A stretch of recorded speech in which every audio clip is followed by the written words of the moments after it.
J'ai souvent entendu dire que l'univers de One Punch Man est un univers faible, ou s'il n'y avait pas Saitama, ce serait un univers naze et même des fictions telles que Baki Hanma ou Naruto pouvaient battre. Alors j'ai décidé de prendre les plus grands espoirs de l'univers de One Punch Man sans Saitama.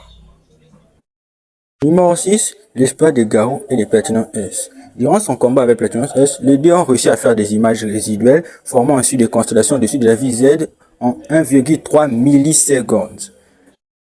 Numéro 5, Tatsumaki qui tord toute la ville Z.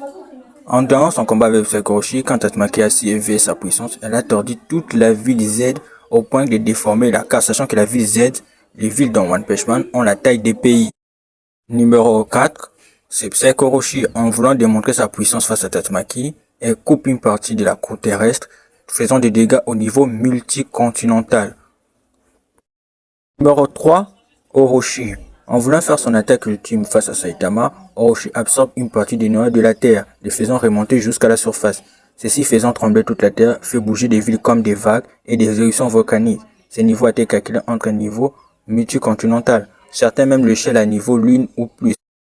Numéro 2, Garou avec sa technique Extreme Fighting, qui, en l'appliquant, peut détruire les organes internes sans compter la durabilité de l'adversaire.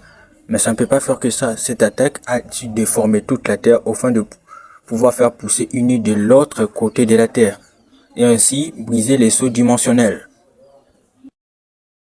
Et au final, toujours Garou, en comprenant les forces de l'univers, il a su reproduire un sursaut de rayons gamma, une énergie comparable à la mort d'une étoile, ainsi pouvant produire l'énergie vont détruire tout un système solaire.